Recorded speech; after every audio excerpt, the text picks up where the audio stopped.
Hi, and welcome back to HavPik's Guide to IndustrialCraft. I am HavPik, your happy host, and today we're going to cover how to make a cable obscurator, the original nanosuit, and how to wire redstone delay circuitry so you can power your automated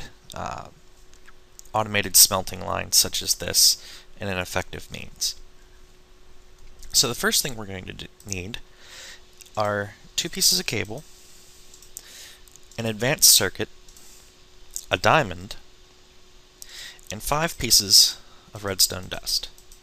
And this will give us our cable obscurator. Now what does this little jobber do? Well, aside from being the identical twin of the EC manipulator, cable obscurers allow you to change the skin texture of wires, which can be handy whenever you're making structures and you don't want these black ugly things hanging out in every piece of your factory.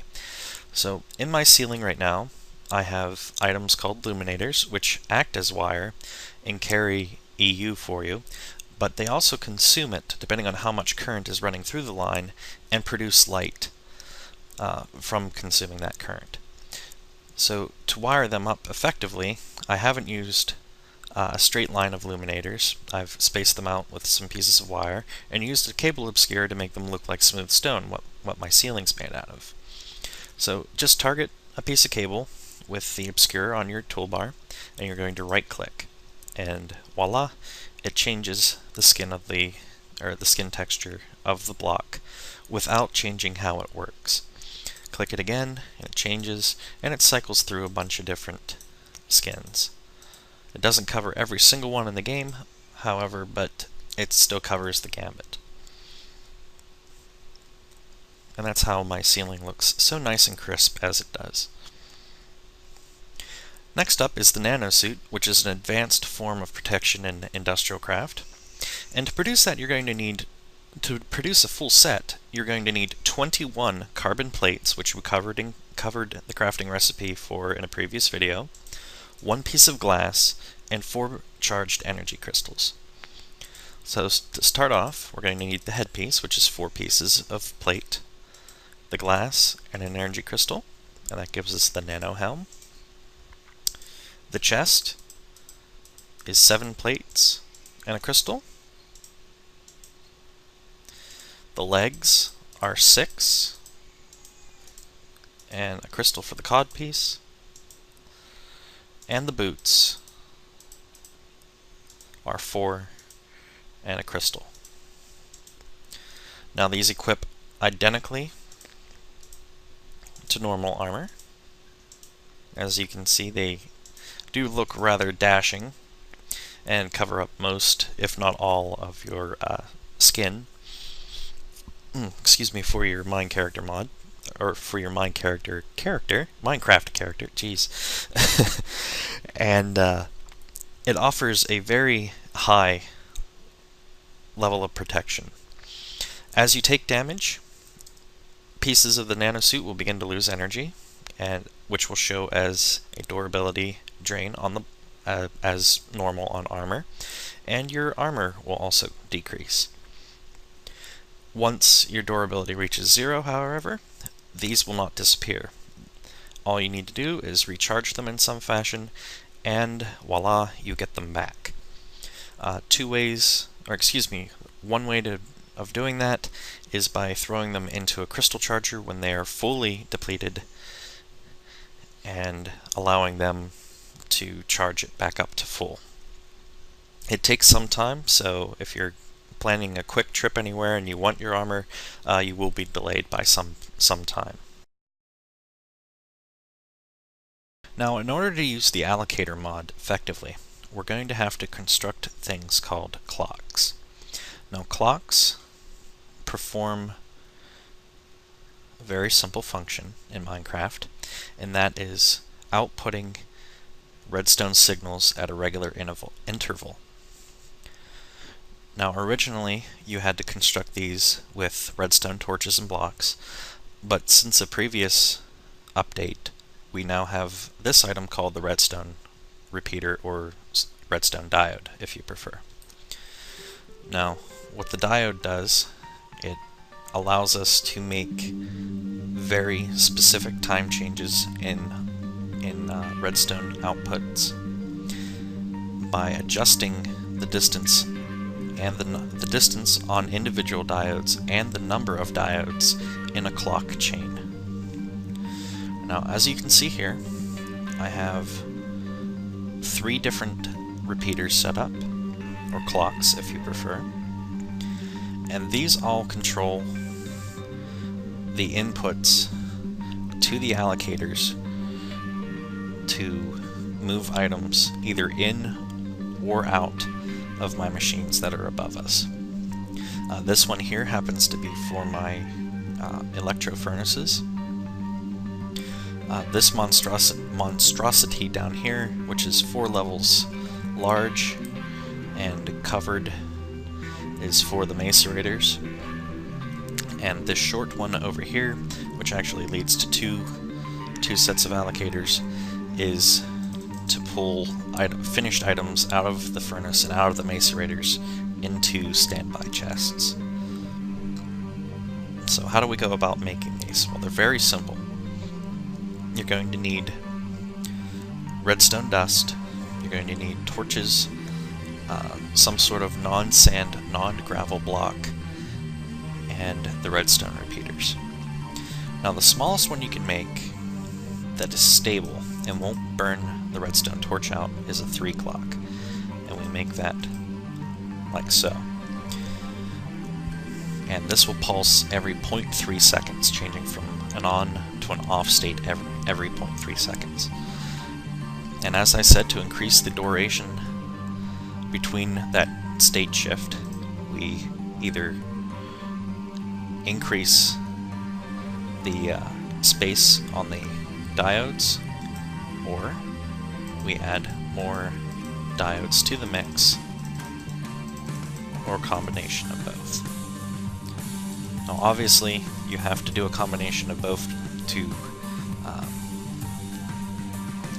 make any substantial change to the delay. And the only other thing that you really need to know about this is that when you place these diodes, they are in a default state of a 0.1 second delay. It's very short. And for every tick that you move the torch until it resets, it increases that delay that the diode provides by 0.1 seconds. So this is a 0.4 second delay. Little math, 5 redstone delays, or excuse me, 5 redstone diodes at 4 ticks each is 20 ticks, which divided by 10 gives us 2 seconds. So this redstone's output will change states every 2 seconds from on to off.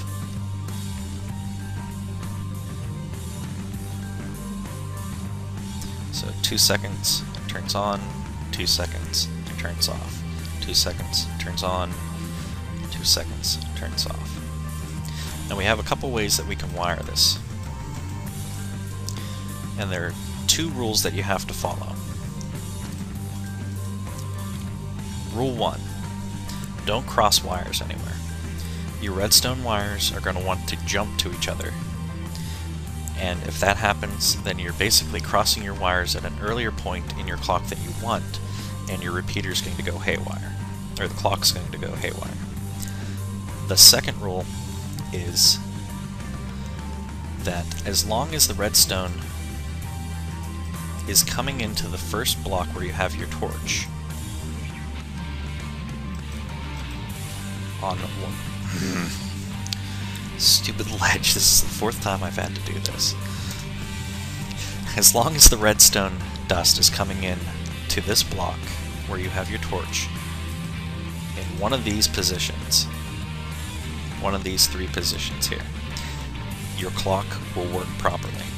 So follow those 2 rules and you should be good to go. So say we needed to make a 4-second clock. So how many ticks are we going to need? We're going to need 40 ticks. So 4, 8, 12, 16, 20, 4, 8, 12, 16, 20. And then we would set these all to maximum of 4. And just to show you that you can wire them this way, Oops. That's another rule. Don't ever touch the torch with the wire on the way back. And the reason why this isn't working is another rule. As you can see, we lose redstone signal right here. That's because I've placed more than 15 pieces of redstone dust without an input. To remedy this, it's real simple. Just break the dust, throw down another repeater. And then it will propagate the signal back to the torch, and you're good to go. Another handy trick is if you're, as you saw in my basement, if you drop down one level, such as this, you'll notice that redstone diodes will receive a signal from this configuration of dust. If this was on equal footing, it wouldn't do a damn thing.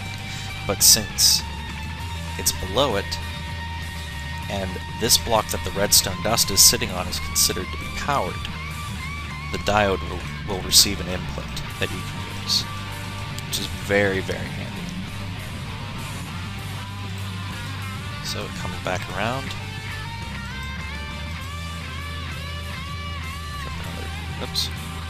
Drop another diode, and just to make sure it works, take the torch off and just watch how things turn on and off.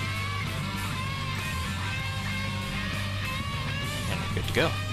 Now you can run this all the way down here, and then build it back up, run it all the way back up this way, and then you can input it onto this side of the torch. Or torch block, rather. So right here is where you place your dust. And you would have an extended clock that took up a relatively small footprint. Another thing that's nice about this is that your redstone block, or these redstone diodes, even if you were to place a block here, will still receive power from this input, which is really nice.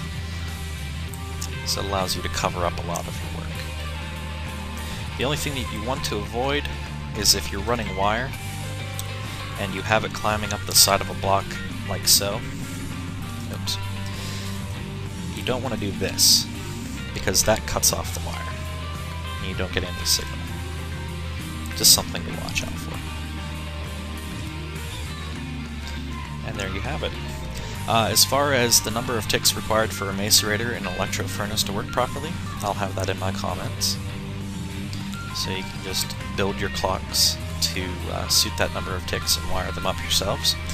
And if you have any questions, comments, or concerns about getting the machinery to work properly in this fashion, feel free to PM me either here on YouTube or on the Minecraft forums.